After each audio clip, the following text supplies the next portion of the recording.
It is not a money-making venture. Okay. It is sole business. Sole business. Yes. And not about money making. It's not a money-making venture. You want money, go and do banking. Interesting. But being a pastor, do you get paid for that? As at this point, my pastoring is voluntary. Okay. Yeah, my pastoring, I'm not on the payroll in my church. For that. Yeah. Okay. But I enjoy it.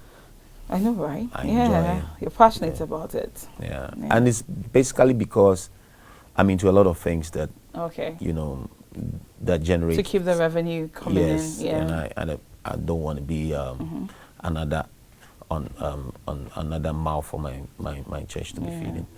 So I'm okay. Good. So when we talk about, back to this music label thing by the churches, as a gospel musician, people are lamenting lack of sponsorships in the space.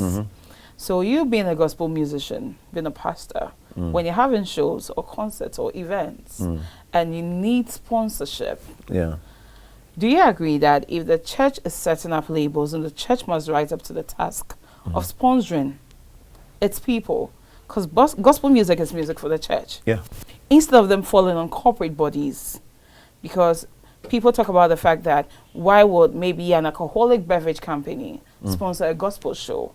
It's unheard of. What do you think about what do you think about this issue? Of course, I believe that the church is the biggest beneficiary of gospel music, and gospel music is one route for advancing the kingdom. So churches can leverage music to advance their cause, right? And of course, if you are the biggest beneficiary, you should be able to invest back into it. Of course, you don't expect the corporates who have a different disposition to be the ones spearheading gospel music. When the churches complain that gospel music has become too transactional, I always say that it's because we left it for the world to regulate it. Okay. Now, if churches had great labels, I mean, let's look at it this way: who is in a better position to manage gospel musicians? The world, or corporates, or churches, Christian bodies? Obviously, Christian bodies. Some of the things that we hear that gospel musicians do and it becomes news, I believe that if Christian institutions were regulating the space of Christian music, those things may be kept, because you cannot be signed to a label like Integrity Music, right, and dress a certain way when you go out to the public.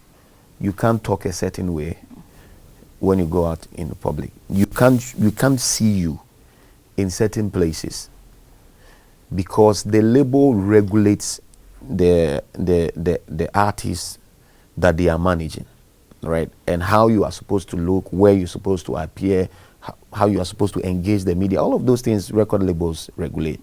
If churches are doing that, they would better regulate gospel musicians. If you will leave it for corporates to do, all they know about is profit. Right? So they would heavily monetize gospel music, right? And that's why I kept saying that churches should start record labels.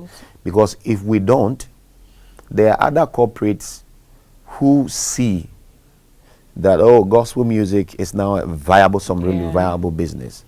And when they come into that sector, all they care about is money. So you will see that the theology of gospel musicians will begin to change to reflect what the corporates believe in, and the gospel musician will not be free to do certain kinds of things, because the corporate cares about how much money you bring in, not how much impact you are making, whether spiritual impact. They don't care about those things. They care about numbers. and they reduce souls to numbers. Yeah. Yeah, so I believe that when churches do that, they would better regulate the space. That's why I call for churches to enter into the space. The issue of sponsorship is crazy, especially in our part of the world. When we say Ghana is 70% Christians, I shudder at the thought, because we can be living in a space where we are 70% Christian and corporates are operating within the space, which is 70% Christian, and they fail to support Christian events. You know, and I don't know whether it's Christians who are not rising up to the occasion and making demands, you know, because Ghanaian corporates, for some reason, don't want to be associated with gospel music at all.